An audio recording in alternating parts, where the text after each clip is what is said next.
Zethka pressed her crystal fingers against the ancient data core. The metal was cold, much colder than it should be after sitting in the desert sun for hours. She had been working on this dig site for 3 months now, and every day brought new mysteries that made no sense. The planet Kepler V was supposed to be a simple archaeological site. The Galactic Concordat had sent her team here to catalog some old ruins, nothing special.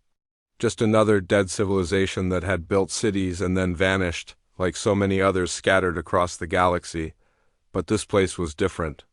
The technology here was too advanced, too strange, too impossible. Zethka's species. The Vorthak were known throughout the galaxy for their perfect memory. Every Vorthak could remember everything they had ever seen or heard. This made them excellent archaeologists and historians. But as Zethka stared at the data streaming across her scanner, she wished for once that she could forget what she was. Seeing the data core was old, really old. Her equipment said it was at least 10,000 years old, maybe more. But the technology inside it was more advanced than anything the Concordat had ever built. The data was stored in ways that shouldn't be possible, compressed into dimensions that her science said didn't exist. "Dr. Zethka," called her assistant, a young Trilonian named Zev. His blue skin was covered in sweat despite the planet's cool atmosphere. "You need to see this." Zethka looked up from her work. Zev was standing beside a wall that had just been uncovered by their digging machines. The wall was covered in symbols, but these weren't like any ancient writing she had ever seen. They seemed to move when she wasn't looking directly at them, shifting and changing like living things. "What did you find?" she asked, walking over to examine the wall. "It's not what I found," Zev said, his voice shaking slightly. "It's what the translation computer found. It managed to decode some of these symbols." Zethka activated her portable translator and aimed it at the wall. The device hummed for a moment, then displayed text on its screen. As she read the words, her crystal body began to glow with confusion and fear. "These records speak of the humans," the translation read. "The builders who came from beyond the edge of known space. They walked between stars as others walk between rooms. Their ships moved faster than thought itself. They could break moons with their weapons and heal dying suns with their science." Zethka read the passage 3 times before speaking. "This can't be right. Check the translation again." Zev ran the scan 2 more times. Each time the translation was the same. The wall was covered with impossible stories about creatures called humans. According to the text, these humans had built cities that floated in space without any support. They had tamed black holes and used them as sources of power. They had traveled to other galaxies and returned with knowledge that changed everything they touched. "Dr. Zethka," Zev said quietly, "there's more, a lot more." Over the next several hours, they uncovered dozens of data cores and walls covered in writing. Each one told more stories about the humans. The beings described in these texts weren't just advanced, they were impossible. They supposedly lived for thousands of years, could survive in the vacuum of space without protection, and communicated across vast distances without any technology. One story described a single human ship destroying an entire invasion fleet by singing to it. Another told of humans who could touch a broken machine and make it work perfectly again. There were tales of human cities that existed in multiple dimensions at once, and human explorers who could step through doorways and appear on planets hundreds of light years away. But the strangest part wasn't the stories themselves. It was how they were written. These weren't myths or legends passed down through generations. They were written like historical records, complete with dates, coordinates, and technical specifications. Someone had recorded these events as if they had really happened. As the day wore on, more members of the archaeological team gathered around the discovery. Dr. Moloch, the expedition leader, was a practical Zentarian who had spent his life studying dead civilizations. He looked at the translated text with obvious disbelief. "This is clearly mythology," he announced to the team. "Every primitive culture creates stories about impossible beings with magical powers. These humans are just this civilizations. version of gods or spirits? But Zethka wasn't convinced. She had studied the myths and legends of hundreds of species throughout the galaxy. This was different. The technical details were too specific, too consistent across different data cores. Someone had put enormous effort into creating detailed records of beings that supposedly never existed. That evening, while the rest of the team slept, Zethka continued working by the light of her scanner. She had found something that the others hadn't seen yet, a data core that was different from all the rest. This one wasn't just a record of human activities. It was a map. The map showed the galaxy as it existed 10,000 years ago, but with markings that made no sense. There were lines connecting star systems that were hundreds of light years apart, as if someone had drawn roads through empty space. There were symbols marking certain planets, and when Zethka checked the coordinates, she realized that many of these planets were now important worlds in the Galactic HFY. Her homeworld was marked on the map. So was the Concordat capital. So were the primary worlds of every major species in the galaxy. But according to this map, 10,000 years ago, most of these worlds had been empty or inhabited by primitive creatures. Zethka spent hours studying the map, cross-referencing it with modern star charts. The more she studied it, the more disturbed she became. The map was accurate, not just sort of accurate, perfectly accurate. It showed the positions of stars and planets with precision. That matched the best modern astronomical surveys, but that was impossible. 10,000 years ago, no one in the galaxy had the technology to create such detailed maps. The civilizations that existed back then were just learning to make fire and grow food. None of them should have been capable of interstellar travel, much less mapping the entire galaxy, unless the humans had really existed. Zethka was so absorbed in her work that she didn't notice the change in the air around her until it was too late. The temperature had dropped significantly, and there was a strange humming sound coming from somewhere beneath the ground. Her scanner began displaying readings that made no sense, energy signatures that her equipment said were impossible. She looked around the dig site and realized that several of the uncovered structures were glowing with a faint blue light. The light was pulsing slowly, like a heartbeat. As she watched, the pulsing began to synchronize across all the structures, as if they were communicating with each other. Zethka activated her emergency communicator and tried to contact Dr. Moloch, but the device produced only static. She tried to reach the orbital station where their ship was docked, but got the same result. Whatever was happening at the dig site was interfering with all their communications. The humming sound grew louder, and Zethka realized it was coming from the data cores. All of them were active now, processing information at incredible speeds.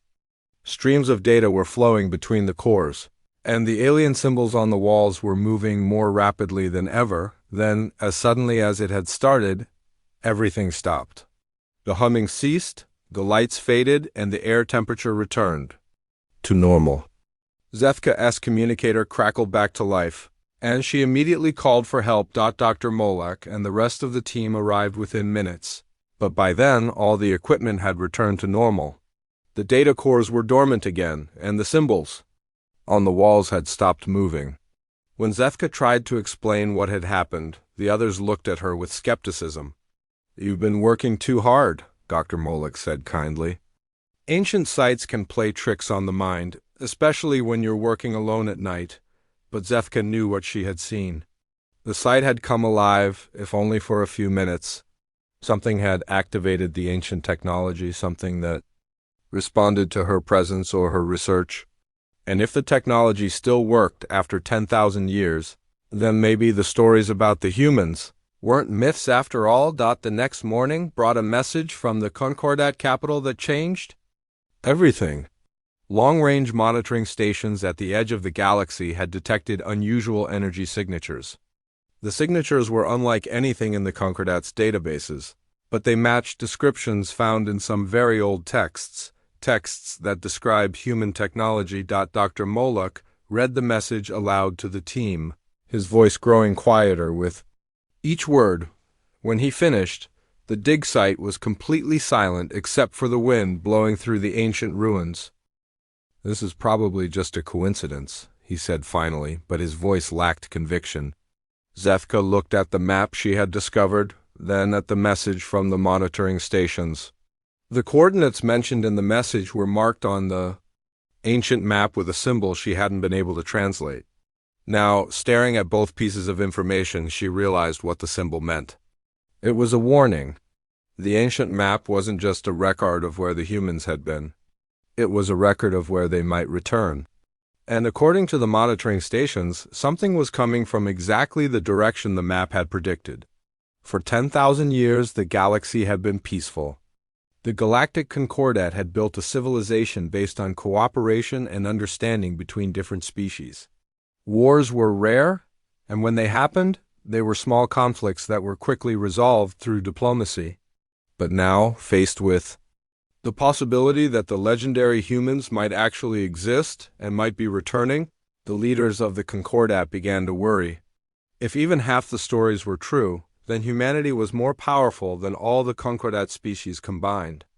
As news of the energy signatures spread throughout the galaxy, different species reacted in different ways. Some, like the peaceful Trelonians, wanted to prepare a diplomatic welcome for the returning humans. Others, like the militaristic Kral, Hegemony, began mobilizing their fleets in case the humans proved to be hostile.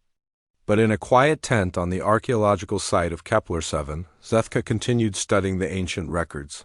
She had found something that the others hadn't seen yet, something that filled her with both hope and terror. The humans hadn't just left behind maps and stories. They had left behind instructions, detailed plans for what to do when they returned. And according to those plans, their return would test everything the Concordat had built over the past 10,000 years. The question wasn't whether the humans were real. The question was whether the galaxy was ready for them. Admiral Kestar stood on the bridge of the Concordat's finest diplomatic vessel, the Harmony's Edge, watching the stars streak past as they approached the coordinates where the strange energy signatures had been detected. She was a Zentarian, like Dr. Molak, but where he was a scholar. She was a warrior who had devoted her life to keeping peace in the galaxy. The Harmony's Edge was not a warship. It was built for talking, not fighting. Its hull was covered with communication arrays capable of translating between hundreds of languages. Its cargo holds contained gifts from every member species of the Concordat, art, music, literature, and technology that could be shared with any new civilization they encountered. Admiral, called her communications officer, a nervous young Trelonian named Pex, "We're receiving a signal. It's unusual." Kestar moved to the communications station. "What kind of unusual?" "The signal is being transmitted on frequencies we didn't know existed. Our computers can barely detect it, and they can't decode it at all." "But Admiral, the signal is coming from everywhere at once. It's not originating from a single point. It's coming from empty space all around us." Before Kestar could respond, her science officer spoke up. "Admiral, we have visual contact with something. You need to see this." The main screen flickered to life, showing the view ahead of their ship. At first, Kestar saw nothing but stars and empty space. Then her science officer enhanced the image, and she saw it. A ship hung in space before them. But calling it a ship was like calling a mountain a rock. It was small, barely twice the size of a Concordat shuttle, but it was the most beautiful and terrifying thing Kestar had ever seen.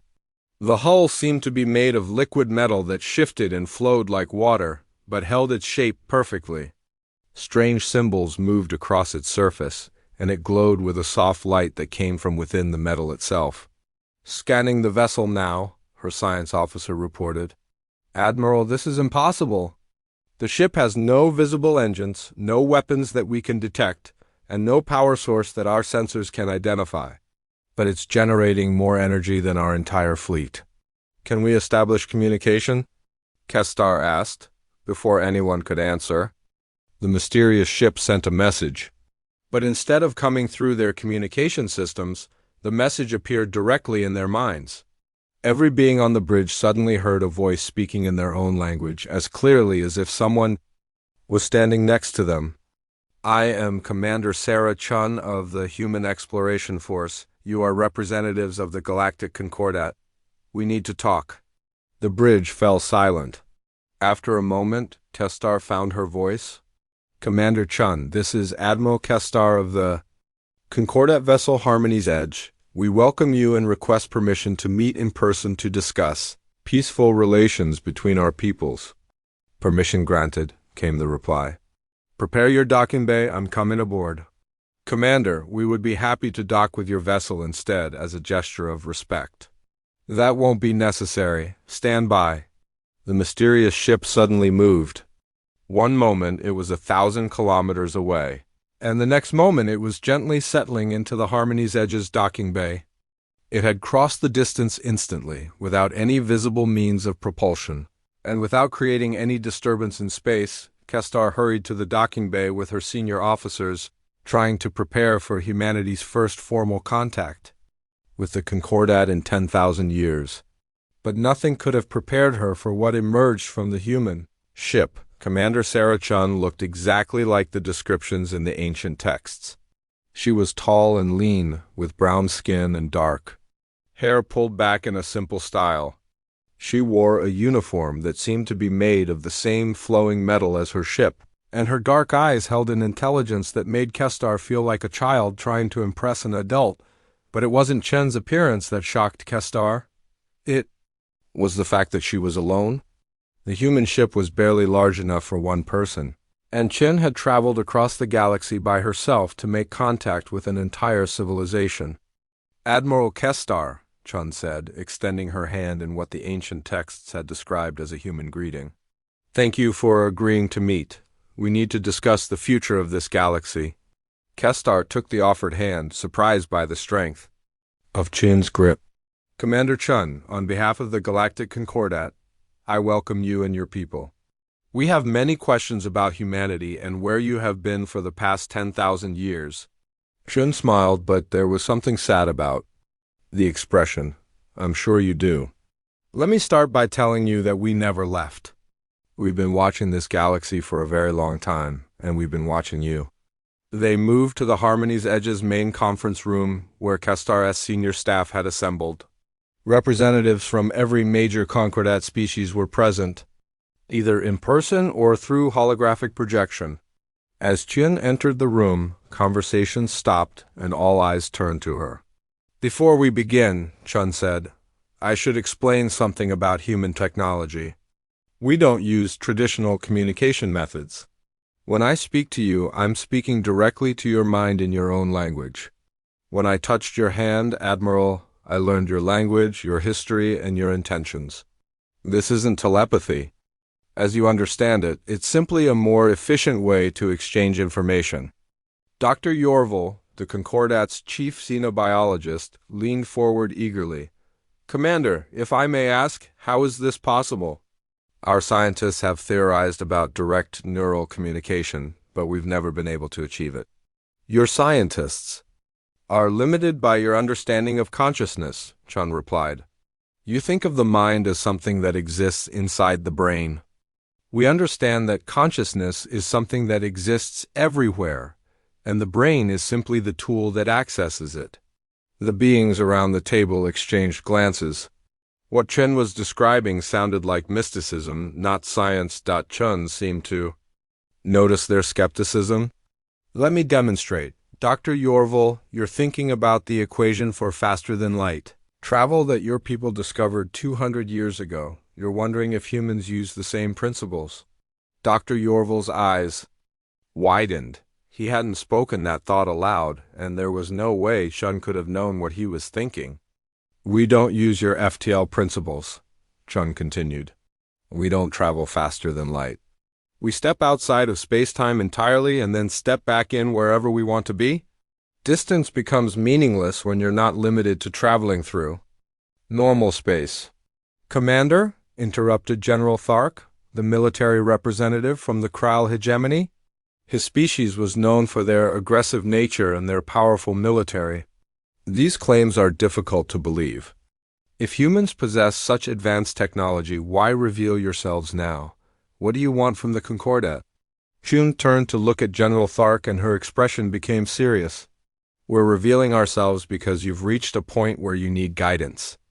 The Concordat has grown large and powerful, but it has also grown careless.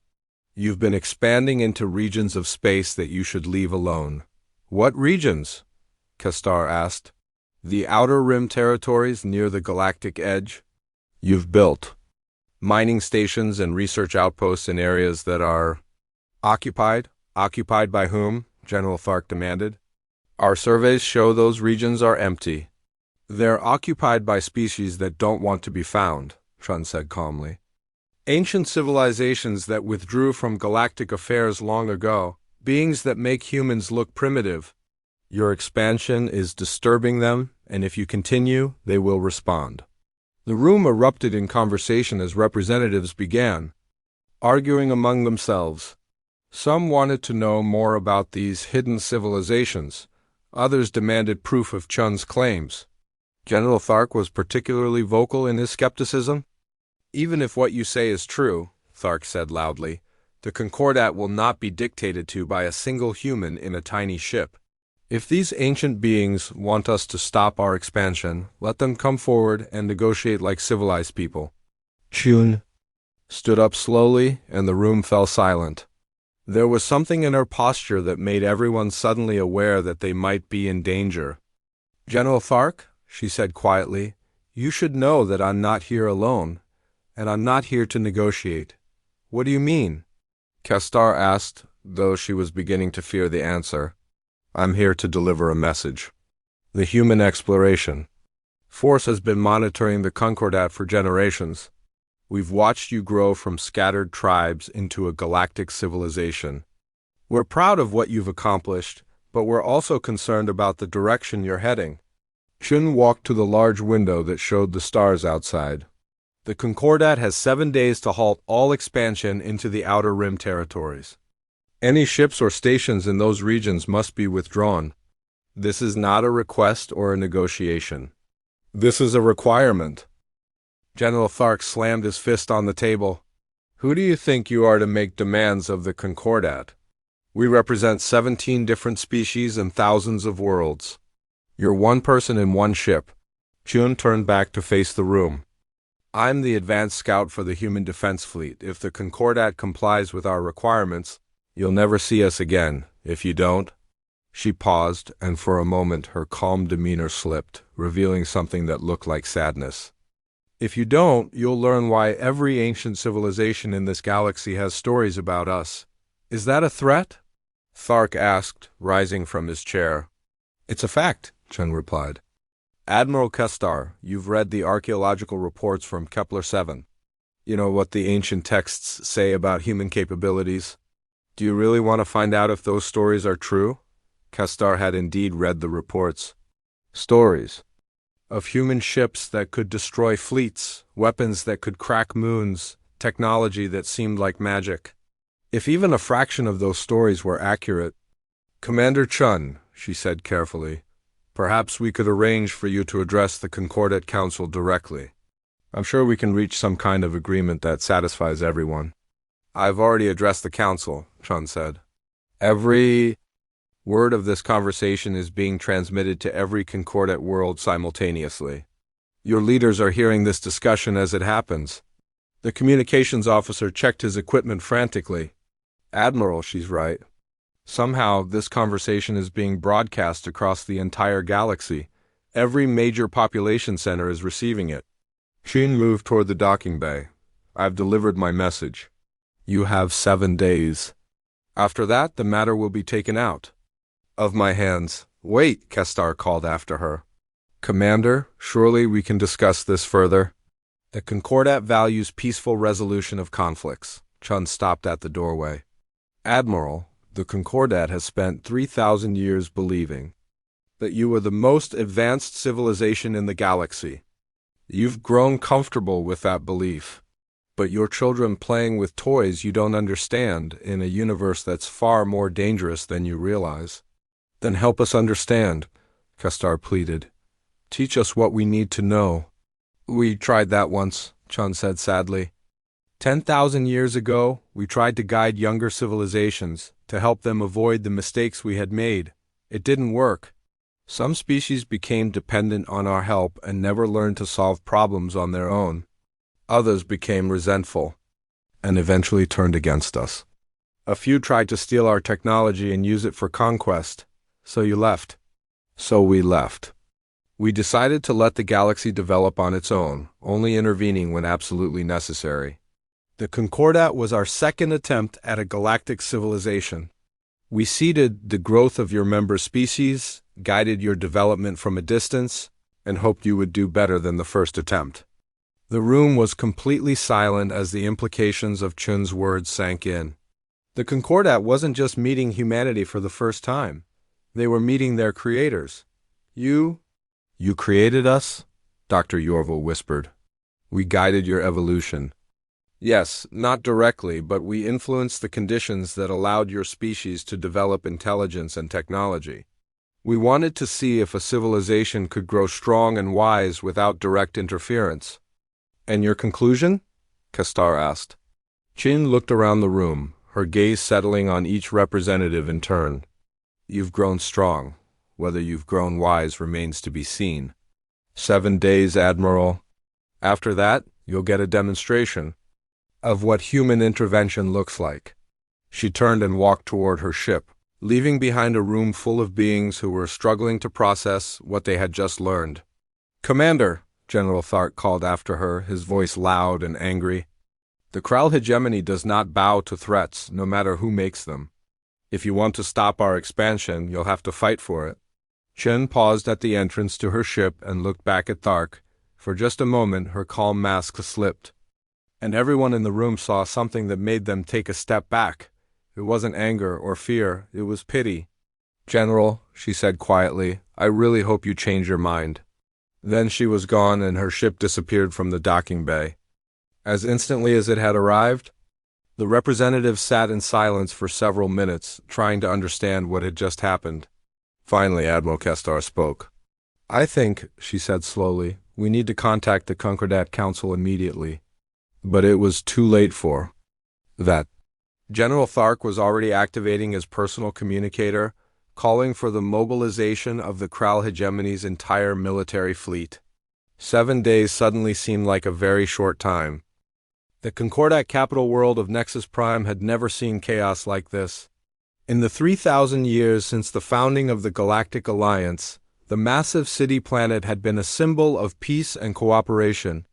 Now emergency sessions ran around the clock as representatives from 17 different species argued about what to do with Commander Chin's ultimatum. Chancellor Vexani, an elderly Trilonian who had led the Concordat for 40 years, stood before the massive council chamber. As voices rose in anger and fear. The circular room could hold 10,000 beings, and today it was packed beyond capacity. Representatives who couldn't find seats floated in hover platforms above the crowd, while millions more participated through holographic projection. The human demands are unacceptable, shouted Representative Kalak of the hegemony. No single species can dictate terms to the entire Concordat. Our sovereignty cannot be compromised. But what if they're telling the truth about the Outer Rim? Called back Dr. Senna, the Vorthak representative. What if there really are ancient civilizations out there that we're disturbing? Then let them come forward and speak for themselves. Kulak replied, We will not take orders from mysterious beings who hide in the shadows. Chancellor Vexani raised her hands for silence, but the arguing continued. The Concordat had always made decisions through careful discussion and consensus, but that process was breaking down under the pressure of Chin's deadline. Some species wanted to comply immediately. Others saw the ultimatum as an act of war. The Kral hegemony was the loudest voice for military action. General Thark had returned to his homeworld and convinced his government to mobilize their entire fleet. The Kral were proud warriors who had never retreated from a fight, and they saw the human ultimatum as a challenge that couldn't be ignored. We have 7 days to respond, Kulak announced. The hegemony suggests we use that time to prepare for war. If the humans want to test our resolve, let them face the combined might of the Concordat military. And what if their technology is as advanced as the ancient records suggest? Asked Dr. Senna. What if Commander Chun was telling the truth about human capabilities? Then we'll find out, Kulak said grimly. But we won't surrender our freedom without a fight. While the Council argued, military forces throughout the galaxy began preparing for the possibility of war. The Kral Hegemony's fleet was the largest and most powerful in the Concordat, but every member species contributed ships and personnel to the combined defense force. Thousands of vessels converged on staging areas near the Outer Rim territories, ready to defend Concordat space against any human attack. But even as they prepared for war, strange things began happening throughout the galaxy. On the mining world of Kepler-12, workers reported that their automated systems had started operating more efficiently than ever before. Machines that had required constant maintenance suddenly began repairing themselves. Production rates increased by 300%, even though no changes had been made to the equipment. Similar reports came from dozens of other worlds. Old technology was upgrading itself, broken systems were healing, and efficiency ratings were climbing everywhere. At first, the Concordat's engineers assumed it was some kind of coincidence or measurement error. But as the reports continued to pour in, a disturbing pattern emerged. Every world that was experiencing these improvements had ancient archaeological sites, places where previous civilizations had built cities, temples, or other structures thousands of years ago. And according to the historical records, these weren't random ancient civilizations. They were all sites that had been mentioned in the human-related texts found on Kepler-7. Dr. Zethka, still working at the original dig site, was the first to realize what was happening. She had been monitoring the ancient structures continuously since Commander Chun's visit to the Harmony's edge, and she had noticed that they were becoming more active with each passing day. The sites are waking up, she reported to Dr. Moloch, over their communication link. Whatever technology the humans left behind, it's been dormant for thousands of years. But now it's coming online. What do you mean, coming online? Moloch asked. The data cores are processing information again. The energy systems are drawing power from sources I can't identify. And the symbols on the walls are moving constantly. Now, like they're displaying real-time data. Zethka aimed her scanner at one of the active walls and tried to translate the flowing symbols. What she saw made her crystal body glow with fear. Dr. Moloch, I think these sites are monitoring stations. They're watching everything that happens in Concordat space and reporting back to somewhere else. Reporting back to whom? To the humans. I think they've been watching us for thousands of years, and now they know exactly what we're planning. The implications were terrifying.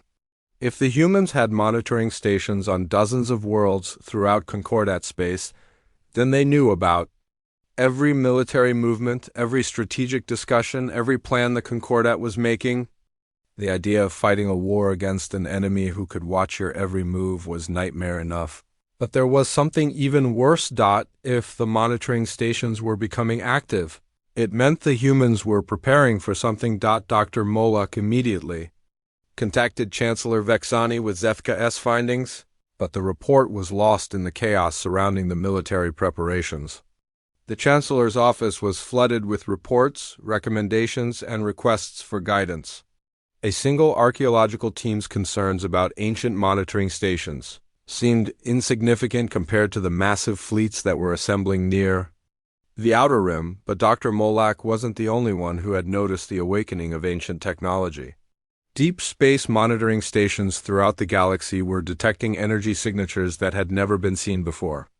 Gravitational anomalies were appearing in empty space, as if massive objects were moving through regions where nothing should exist. Most disturbing of all, several Concordat exploration ships had simply vanished. The first to disappear was the research vessel Unity's Dream, which had been studying gravitational waves near the galactic edge. The ship's last transmission was a routine status report, and then nothing. No distress signal, no debris, no trace that the ship had ever existed. Over the next 3 days, 4 more ships vanished under similar circumstances. Each one had been operating near the Outer Rim territories that Commander Chun had warned them to avoid. The disappearances were clean and complete, no evidence of battle, No signs of struggle, just empty space where Concordat vessels had been. "They're being taken," Admiral Kestar reported to the Emergency Defense Council. "Whatever is happening to our ships, it's not destruction. Something is removing them from space entirely." "Taken where?" asked General Thark, who was participating in the meeting via hologram from his command ship. "Unknown. Our sensors can't detect any trace of the missing vessels or their crews. It's as if they've been erased from existence." The disappearances created a new level of panic throughout the Concordat. If the humans could make entire ships vanish without a trace, what hope did the combined fleet have in a direct confrontation? But General Thark and the Kral hegemony refused to be intimidated. "These disappearances only prove that the humans are hostile," he declared. "They're already attacking our ships. This is an act of war, and we must respond accordingly." "General," Admiral Kestar said carefully, "perhaps we should consider the possibility that Commander Chun was telling the truth. What if our ships are disappearing because they're entering territory that belongs to someone else? And then let that someone else come forward and explain themselves," Thark replied. "We will not be driven from space that rightfully belongs to the Concordat." On the fourth day after Chun's ultimatum, the Kral hegemony launched a massive probe mission into the Outer Rim territories. 50 ships, heavily armed and equipped with the most advanced sensors in the Concordat fleet, jumped to coordinates near where the first disappearances had occurred for 6 hours. The fleet transmitted regular status reports as they explored the seemingly empty region. They found no signs of alien civilizations, no evidence of human activity, and no clues about what had happened to the missing ships. Then, at exactly 14:32 Galactic Standard Time, all 50 ships disappeared simultaneously. The last transmission from the fleet was from General Thark himself, speaking from the bridge of his flagship. "This is General Thark to Concordat Command. We have found no evidence of hostile activity in this region. The space appears to be completely empty. We are beginning a detailed sensor sweep of the area to static, then silence. 50 ships. 12,000 personnel. The pride of the Kral military. Gone without a trace?" The news of the fleet's disappearance spread through the Concordat like wildfire. Some species began withdrawing their own ships from the Outer Rim, unwilling to risk the same fate. Others, particularly the Kral hegemony, became even more determined to fight back against the unknown threat. "This is exactly what the humans wanted," declared War Leader Gorth, who had assumed command of the hegemony forces after Thark's disappearance. "They're trying to terrorize us into submission. We cannot allow fear to dictate our actions." But fear was exactly what was spreading through the Concordat. The comfortable certainty of their place in the galaxy had been shattered in less than a week. They were no longer the most advanced civilization in known space. They were children playing in a universe controlled by beings they couldn't understand or fight. Chancellor Vexani called for an emergency vote in the council chamber. The question was simple: should the Concordat comply with the human ultimatum and withdraw from the Outer Rim territories? The debate that followed was unlike anything in Concordat history. Species that had been allies for thousands of years turned against each other. The Trillonians and Vorthak supported withdrawal, arguing that the cost of resistance was too high. The Kral and their allies demanded that the Concordat stand firm, insisting that surrender would destroy everything they had built.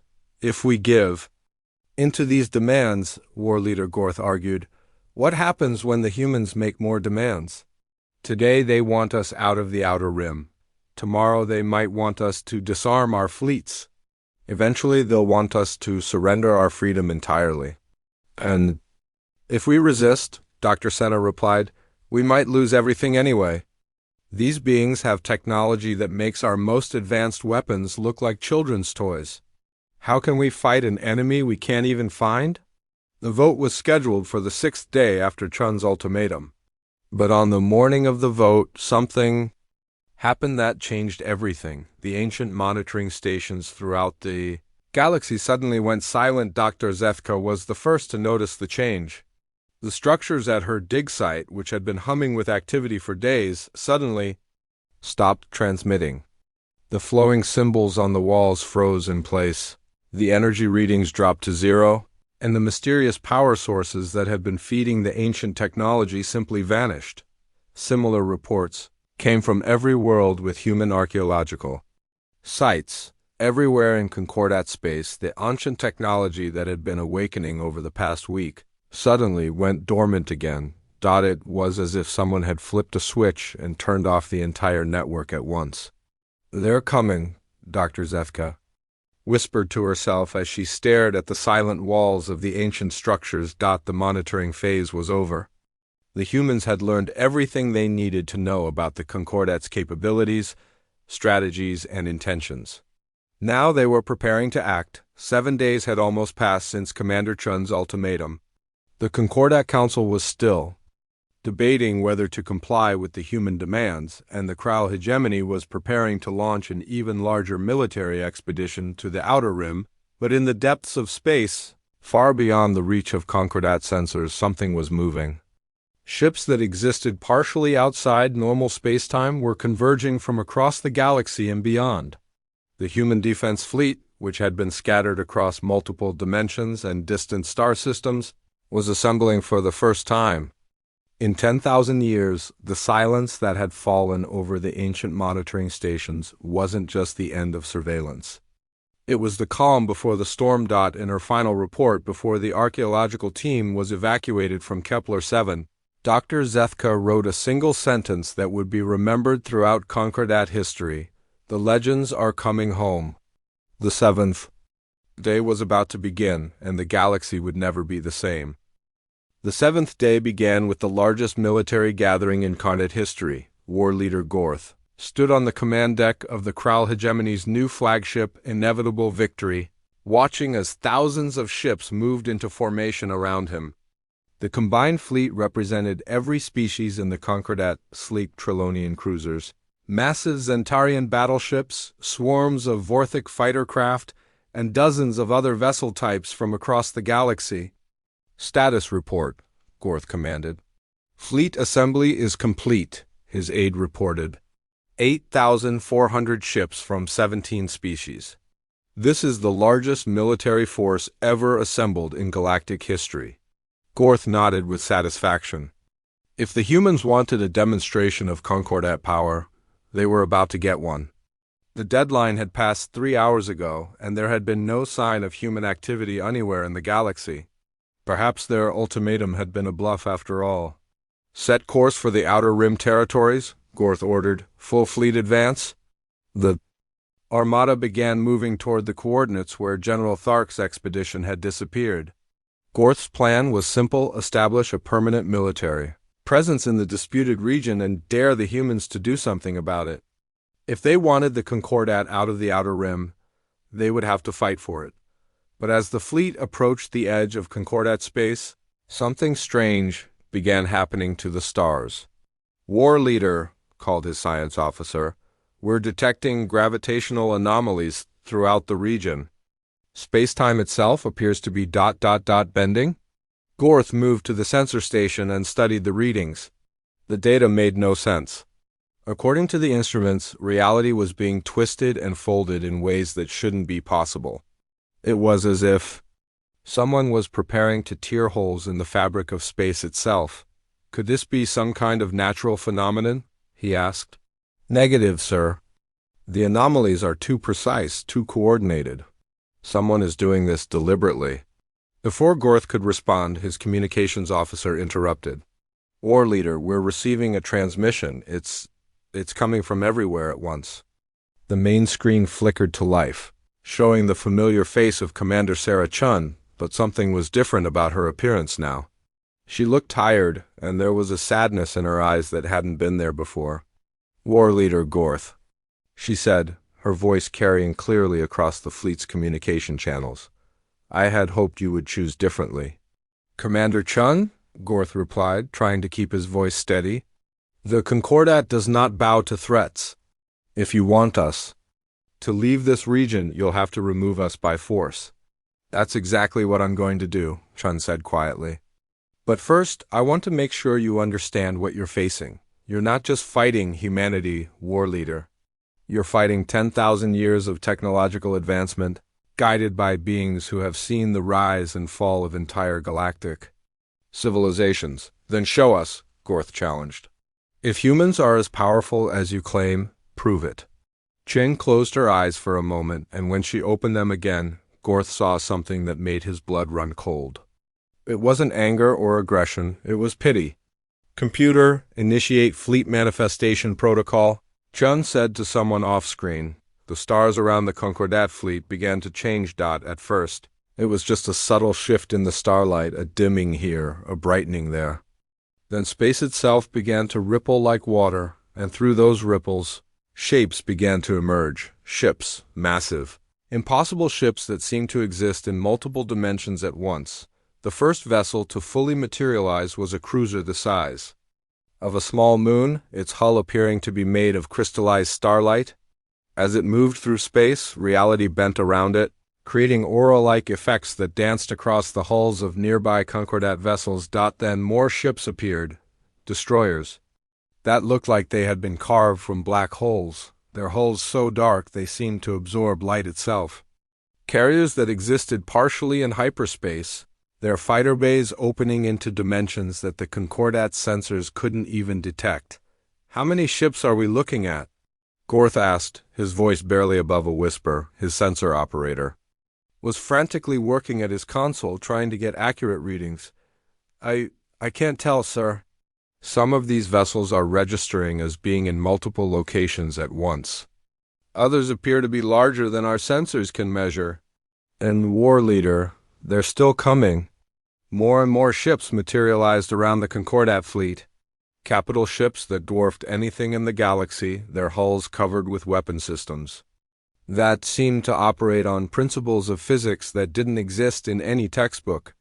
Support vessels that moved without engines, powered by forces that the Concordat scientists had never imagined. But it wasn't just the size or number of the human ships that terrified the Concordat crews. It was the way they moved. The entire fleet operated with perfect coordination, as if it was a single living organism rather than thousands of individual vessels. There were no communication delays, no formation adjustments, no visible command structure. Every ship knew exactly what every other ship was doing at all times. War Leader, his communications officer reported, we're receiving surrender demands from 37 different Concordat ships. Their crews are requesting permission to withdraw from the engagement zone. Gorth looked at the tactical display, trying to assess his options. The human fleet had appeared around them so quickly and completely that the Concordat forces were surrounded. Escape routes had been cut off, and long-range communications were being jammed by technology that operated on frequencies his equipment couldn't even detect. All ships maintain position, he ordered. We represent the combined military might of 17 civilizations. We will not be intimidated by superior numbers. Sir, his tactical officer said quietly, it's not just superior numbers. I'm reading energy signatures from the human ships that are off the scale. Some of their weapons appear to be capable of destroying entire star systems. Through the viewports of the inevitable victory, Gorth could see the human fleet arranging itself in formations that seemed to defy three-dimensional space. Ships were positioned above, below, and somehow beside each other in ways that made his eyes hurt to look at. It was as if they were operating in dimensions that his mind couldn't fully comprehend. Then Commander Chin's voice filled the bridge. Again, War Leader Gorth, you have one final opportunity to withdraw your forces peacefully. Order your fleet to return to Concordat space, and this confrontation ends here. Never, Gorth replied, though his voice shook slightly.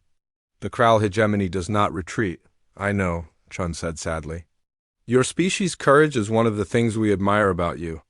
But courage without wisdom is just another form of foolishness. The human fleet began to move. What happened next would be studied and debated for generations. But no one who witnessed it would ever fully understand how it was accomplished. The human ships didn't attack in any conventional sense. Instead, they began to sing. It started as a low harmonic resonance that seemed to come from the hulls of the human vessels themselves. The sound, if it could be called sound, passed through space as if the vacuum itself was vibrating. As the harmonics built and combined, they created patterns of energy that washed over the Concordat fleet like invisible waves. One by one, the Concordat ships began to shut down, not destroyed, not damaged, simply deactivated. Their engines stopped running, their weapons powered down, their life support systems switched to minimal settings. The crews remained conscious and unharmed, but their vessels had become nothing more than drifting metal shells. "What's happening to our ships?" Gorth demanded. "Unknown, sir," his engineering officer replied, panic creeping into his voice. "All our systems are responding normally, but they're not receiving power. It's as if the ship itself has decided to stop working." Gorth tried to access his weapons systems, but the controls were completely unresponsive. He tried to contact other ships in his fleet, but the communication arrays had gone silent. Around him, his crew worked frantically at their stations, but nothing they did had any effect. Through the viewports, he could see other Concordat vessels drifting helplessly in space, their running lights dimming as power systems continued to shut down. In less than 10 minutes, the largest military fleet in galactic history had been rendered completely helpless. But the human ships weren't finished. As the harmonic resonance continued, something else began to happen. The space around the Concordat fleet started to change, taking on a strange, dreamlike quality. Stars became brighter and more colorful. Nebulae appeared where none had existed before, and aurora-like effects danced between the ships. "War leader," his science officer whispered. "According to our sensors, we're no longer in normal space. We've been translated into some kind of alternate dimension." Gorth looked around the bridge, trying to understand what was happening. His crew was still at their stations, still breathing, still conscious, but everything felt different. Lighter somehow, as if the normal rules of physics had been suspended. Then Commander Chun appeared on the bridge. Not on the view screen, actually appeared, standing in the center of the command deck as if she had always been there. "How?" Gorth began. "Distance has no meaning when you're not limited to three-dimensional space," Chun explained. "War leader, I want you to see something." She gestured toward the main view screen, which suddenly displayed a view of the galaxy from an impossible perspective. They were looking down at the spiral arms from above, seeing billions of stars spread out like a vast city of lights. "This is how humanity sees the galaxy," Chun said. "Not as a collection of separate star systems to be conquered or controlled, but as a single living organism. Every species, every world, every individual life is a part of something larger and more beautiful than any of us can fully comprehend." The view on the screen began to zoom in, focusing on specific regions of the galaxy. As it did, Gorth could see the patterns of civilization, trade routes connecting star systems, communication networks linking worlds, the complex web of relationships that held the Concordat together. "Your species have built something magnificent," Chun continued. "A peaceful alliance that spans thousands of worlds and allows dozens of different civilizations to coexist and thrive. Humanity is proud of what you've accomplished." "Then why are you stopping us from expanding?" Gorth asked. "Because expansion without wisdom leads to destruction," Chun replied. "The Outer Rim territories aren't empty, War Leader. They're inhabited by civilizations that are older and more advanced than either humanity or the Concordat. These beings withdrew from galactic affairs eons ago, choosing isolation over contact with younger species." The view screen showed new images, ancient structures floating in the void between stars, massive constructs that dwarfed even the human ships, energy patterns that suggested intelligence operating on scales that Gorth couldn't imagine. "If the Concordat continues expanding into their territory," Chun said, "they will respond. And when they do, it won't be with warnings or ultimatums. They will simply remove the threat to their peace, permanently." "Why don't they communicate?" "With us directly?" Gorth asked. "Would you try to negotiate with bacteria?" Chun asked gently. "These beings operate on timescales measured in millions of years. To them, the entire history of the Concordat is less than a moment. They don't see individual civilizations, they see patterns of growth and decay that repeat across cosmic time. The implications of what Chun was saying began to sink in. The Concordat wasn't just facing humanity, they were caught between human protective instincts and the attention of beings so advanced that they might not even recognize the Concordat as intelligent life. What do you want from us? Gorth asked. We want you to survive, Shun said simply. Humanity has invested 10,000 years in guiding the development of Concordat civilization. We're not going to let you destroy yourselves through ignorance or pride. Around them, the strange alternate dimension began to fade, and normal space reasserted itself. The human fleet was still there, still surrounding the disabled Concordat vessels, but now their formation looked less like a military blockade and more like a protective barrier. Your ship systems will come back online in a few minutes, Chun said. You'll be able to return to Concordat space safely. But War Leader, this demonstration was just a fraction of human capabilities. If we have to intervene again, the response will be more comprehensive. What does that mean? Gorth asked. Chen looked at him with that same expression of sadness and pity that had troubled him from the beginning. It means that the next time we won't just disable your ships. We'll disable your entire civilization until you're ready to act with the wisdom that your technology demands. She began to fade from view, becoming translucent like a hologram running out of power. The choice is yours, War Leader. Grow up and join the larger galactic community as responsible adults, or remain children under human protection until you're mature enough to handle your own affairs. Then she was gone, and Gorth was left alone with his crew and the weight of a decision that would determine the future of the entire Concordat. Around them, the human fleet began to fade back into the dimensions from which it had emerged. Within minutes, the Concordat was alone in space again, their ship systems coming back online one by one. But the memory of what they had witnessed would remain forever. The galaxy was not what they had thought it was. They were not alone, they were not the most advanced civilization in existence, and their actions had consequences that reached far beyond their understanding. As the Concordat fleet began its long journey home, War Leader Gorth stared out at the stars and wondered if humanity was right. Maybe it was time for the galaxy's children to grow up. 3 days after the confrontation at the Outer Rim, Chancellor Vexani stood before the largest gathering in Concordat history. Every species was represented, every world was watching, and every being in the galaxy waited to hear what their leaders would decide. The Great Council Chamber on Nexus Prime had been expanded with holographic projections that allowed millions of beings to participate in the discussion. The chamber itself buzzed with nervous energy as representatives debated the most important decision in galactic history. War Leader Gorth sat in the section reserved for military commanders, his expression unreadable. Since returning from the Outer Rim, he had been unusually quiet, speaking only when directly asked questions about the human fleet's capabilities. The proud warrior who had demanded military action against the human ultimatum now seemed like a different person entirely.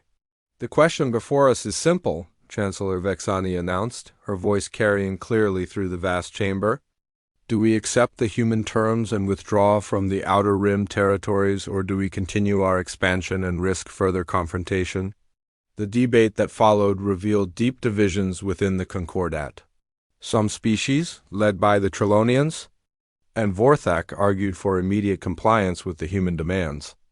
They had seen the archaeological evidence, studied the ancient texts, and witnessed the demonstration of human power. To them, continued resistance seemed like suicide, but other species, particularly those with strong military traditions, remained defiant. Representative Kulak of the hegemony spoke for many when he declared, "If we surrender our freedom to expand and explore, what happens when the humans make other demands? Today they control where we can go. Tomorrow they might control what we can think." Dr. Senna of the Vorthak delegation stood to respond.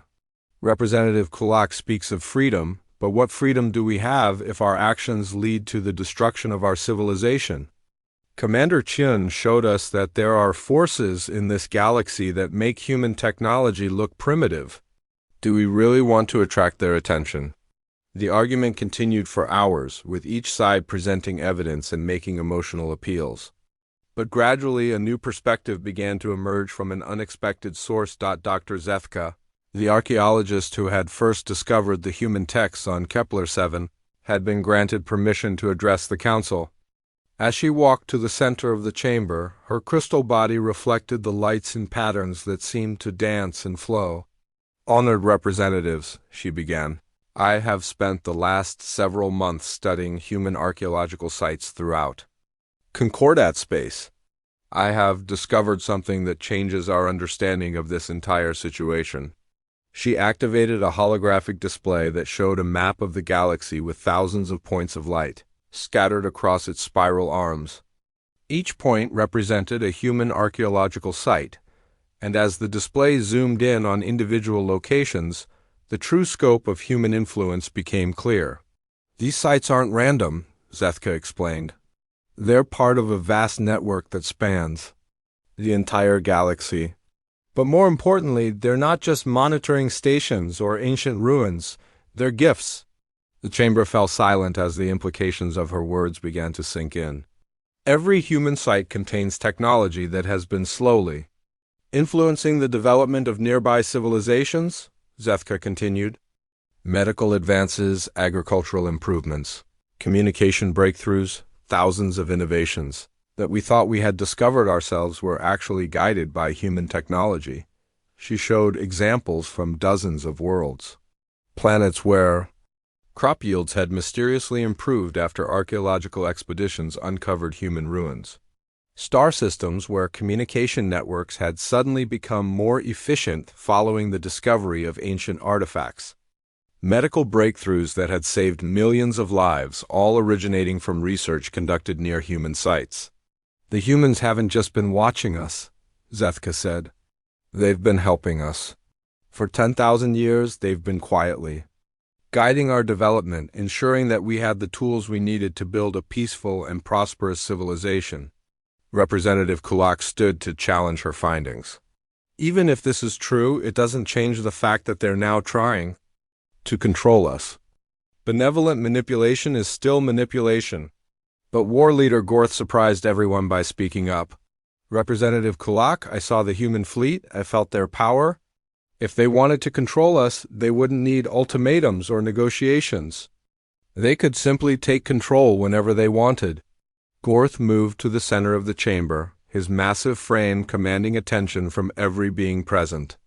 "I've spent my entire life preparing for war, believing that military strength was the answer to every problem. But what I saw in the Outer Rim changed my understanding of power itself." He gestured toward the holographic display showing the human archaeological network. "Look at what they've accomplished. They've guided the development of an entire galactic civilization without anyone even knowing they were involved. They've prevented wars, ended famines, and saved countless lives, all while remaining hidden in the background." "That's not conquest," Gorth continued, his voice growing stronger. "That's guardianship. And perhaps it's time we asked ourselves whether we're ready to graduate from being protected children to being responsible adults." The chamber erupted in discussion as beings throughout the galaxy struggled to process this new understanding of their relationship with humanity. Some felt betrayed by the revelation that their achievements had been guided by outside influence. Others felt grateful for the protection and assistance they had unknowingly received, but gradually, a consensus began to emerge. The Concordat would comply with the human ultimatum, not out of fear, but out of recognition that humanity had earned the right to set certain boundaries through 10,000 years of selfless service. Chancellor Vexani called for a formal vote. When the ballots were counted, the result was overwhelming. 14 of the 17 member species voted to withdraw from the Outer Rim territories and accept the human terms. The 3 dissenting species, the Kral hegemony, the Mendorian Empire, and the Savage clans, announced their intention to withdraw from the Concordat rather than accept what they saw as surrender to outside authority. But as they prepared to leave, Something unexpected happened. War Leader Gorth stood up and walked to the center of the chamber one final time. The Kral hegemony withdraws its dissenting vote, he announced. We will comply with the human terms and remain within the Concordat. The chamber fell silent. Kulak, representing the hegemony government, stared at Gorth in shock. War Leader, you don't have the authority to make that decision for our entire species. Yes, I do, Gorth replied calmly. As War Leader, I have the authority to negotiate surrender terms with a superior enemy. And that's exactly what I'm doing. He turned to address the entire chamber. The Kral hegemony fought the humans and lost. We surrender to their terms and accept their guidance. Any member of our species who disagrees with this decision is free to leave hegemony space and join the Mendorians or the Savage clans. The announcement sent shockwaves through the hegemony delegation, but Gorth's decision was legally binding under Kral military law. The most militaristic species in the Concord had just surrendered to the humans without firing a shot. In the end, only the Mendorian Empire and the Savage clans chose to leave the Concordat. They established independent territories near the galactic core, far from both human space and the outer rim territories that harbored the ancient civilizations. The remaining 15 species voted to formalize their new relationship with humanity. They would accept human guidance on matters of galactic security and expansion while maintaining full autonomy over their internal affairs. But the most surprising development came 3 days after the vote. Commander Sarah Chun appeared once again, this time addressing the council directly from the chamber floor. But she wasn't alone. With her were representatives from a dozen other species that no one in the Concordat had ever seen before. Allow me to introduce the Galactic Council, Chun said, gesturing to her companions. Representatives from civilizations throughout this galaxy and several others. The Concordat has been invited to join this larger community as junior members. The beings standing with Chun were unlike anything in Concordat records. Some appeared to be made of pure energy, others seemed to exist partially in other dimensions. And a few were so alien that the Council's translation systems couldn't even determine how they communicated. The test you've just passed, Chun explained, wasn't really about withdrawing from the outer rim. It was about demonstrating wisdom, the ability to recognize your limitations and accept guidance from more experienced civilizations, she gestured toward the holographic display that still showed the network of human archaeological sites. Every civilization goes through this same process: growth, expansion, contact with older species, and eventually integration into the larger galactic community. The Concordat has just completed the first phase of that integration. Dr. Senna raised her hand to ask a question. Commander Chun, how many civilizations are part of this Galactic Council? In this galaxy alone, there are over 300 species that have achieved full membership, Chun replied. Some have been members for millions of years, others joined just recently. Humanity has been a member for about 50,000 years, which makes us relatively new ourselves. The implications were staggering. The Concordat, which had thought itself the pinnacle of galactic civilization, was actually a kindergarten class compared to the true scope of intelligent life in the universe. What happens now? Chancellor Vexani asked. Now you learn, Chun said with a smile. The Council will provide teachers, advisors, and access to knowledge that will transform your understanding of science, philosophy, and your place in the universe, but you'll remain autonomous. The goal isn't to control you, it's to help you reach your full potential. Over the following months, the transformation of Concordat civilization was remarkable. Human advisors arrived on every member world, bringing with them technologies and knowledge that had been hidden for millennia. Diseases that had plagued certain species for thousands of years were cured overnight. Energy systems became so efficient that resource scarcity became a thing of the past. But perhaps the most important change was philosophical. The Concordat began to think beyond their own borders, beyond their own galaxy, toward the vast community of intelligent life that existed throughout the universe. Dr. Zethka was appointed as the Concordat's first ambassador to the Galactic Council. As she prepared for her journey to the Council's headquarters in a distant galaxy, she reflected on how much had changed since that first day when she had uncovered the human texts on Kepler 7. "Are you ready?" Commander Chun asked, standing beside Zethka at the portal that would transport her across intergalactic space. "I think so," Zethka replied. "Though I suspect I have no idea what I'm really walking into." Chun laughed. "None of us ever do, but that's what makes it an adventure." As they stepped through the portal together, Zethka looked back one final time at the galaxy that had been her entire universe just a few months ago. Now it seemed small and provincial compared to the vast community of civilizations that existed beyond. But it was still home. And thanks to humanity's patient guidance, it was a home that would continue to grow, learn, and contribute to the greater tapestry of intelligent life in the universe. The age of Concordat isolation was over. The age of galactic citizenship had begun. Behind them, in the archaeological sites scattered across Concordat space, the ancient monitoring stations powered down one final time. Their job was complete. The children had grown up and were ready to join the adult universe.